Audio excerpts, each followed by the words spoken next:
Thank you, Mr. Chairman.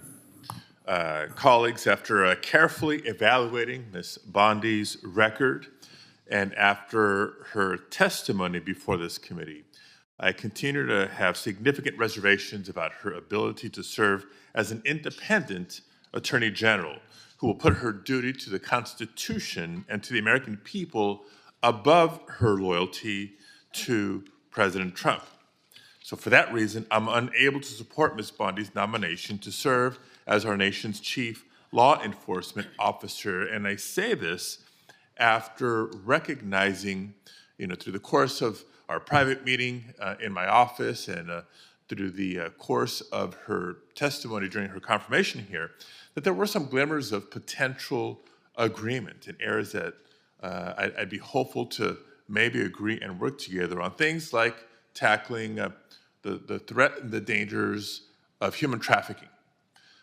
Things like her positions on gun safety, building on some of the work in the state of Florida, where she served as Attorney General, that seemed to be common sense ideas that can and should be spread across the country. But instead of focusing on those, Ms. Bondi kept coming back to her unwillingness to answer some key questions. I remain deeply concerned about Ms. Bondi's willingness to go on national television and propagate lies about the results of a free and fair election, despite a total lack of evidence.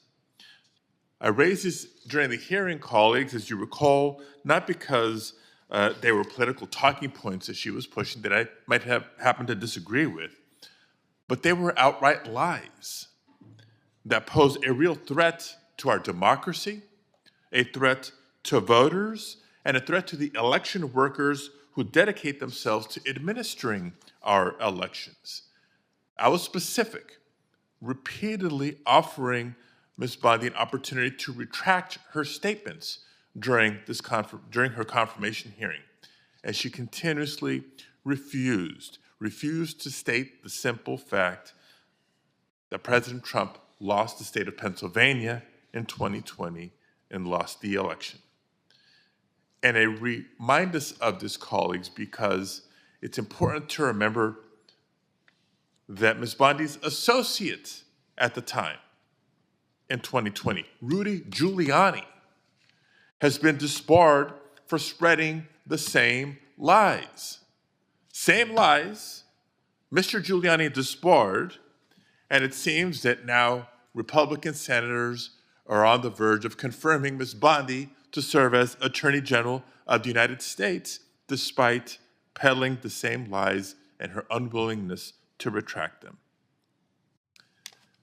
That should have been the easy part, because no doubt Ms. Bondi will face far more daunting challenges as Attorney General to shield the department's work and professional civil servants from politicization and weaponization. And we've seen what's happened just in the last couple of days as evidence of what will continue to happen. It is not hypothetical.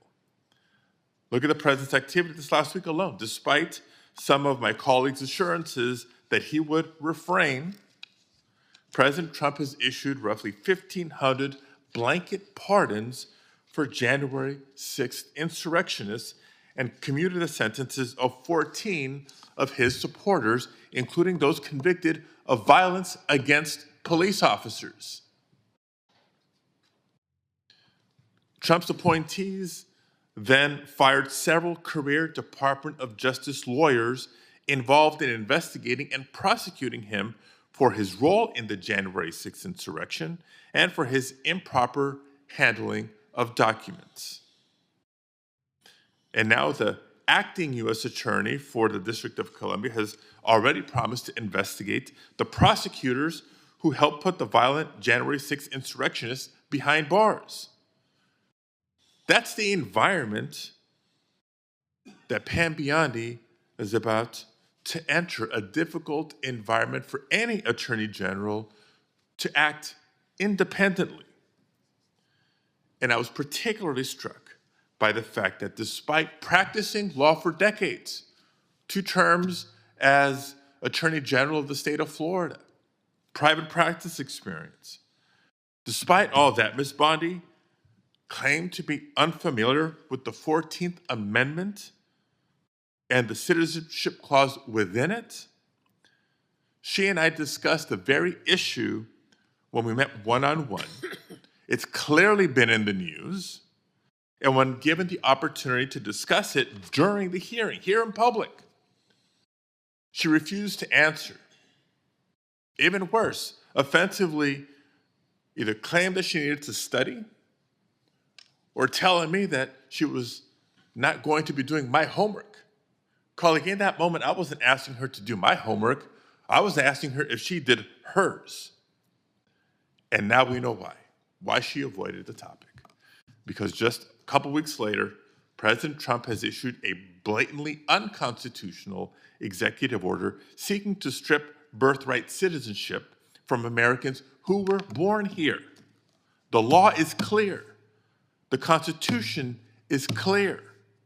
But what's increasingly clear is that when push comes to shove, Pam Bondi is not the kind of person who will defend the Constitution, defend the 14th Amendment, or defend Americans when the president instructs otherwise.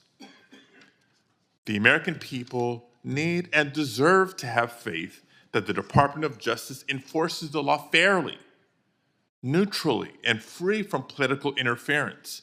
We need and deserve an Attorney General who will push back against illegal, immoral, and unethical requests. And unfortunately, I don't believe Ms. Bondi is up to the task. But with that being said, I do hope one thing, because she seems very likely to be confirmed. I hope she proves me wrong.